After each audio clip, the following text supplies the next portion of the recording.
ഉത്തരേന്ത്യയിൽ പല ഭാഗത്തും ആളുകളെ ഇങ്ങനെ ഡ്രമ്മിൽ, നീല ഡ്രമ്മിൽ ഇതിങ്ങനെ ബോഡികൾ കണ്ടെത്തുകയാണ്. മുഴുവൻ നീലയാണ്, ബ്ലൂ ആണ്. അത് എളുപ്പം കിട്ടുന്ന സാധനമാണല്ലോ, പേടിക്കാൻ കിട്ടുന്ന സാധനമാണ്.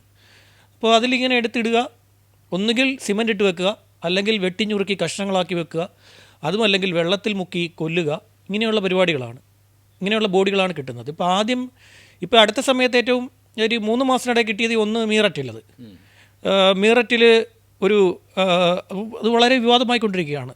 ആ കേസ് വലിയ ഒരു പ്രത്യേകതരം കേസാണ്. സൗരഭ് രാജ്പുത് എന്ന് പറയുന്ന മീററ്റിൽ ഒരാളെ അയാളുടെ ഭാര്യയും കാമുകനും ചേർന്ന് കൊലപ്പെടുത്തി.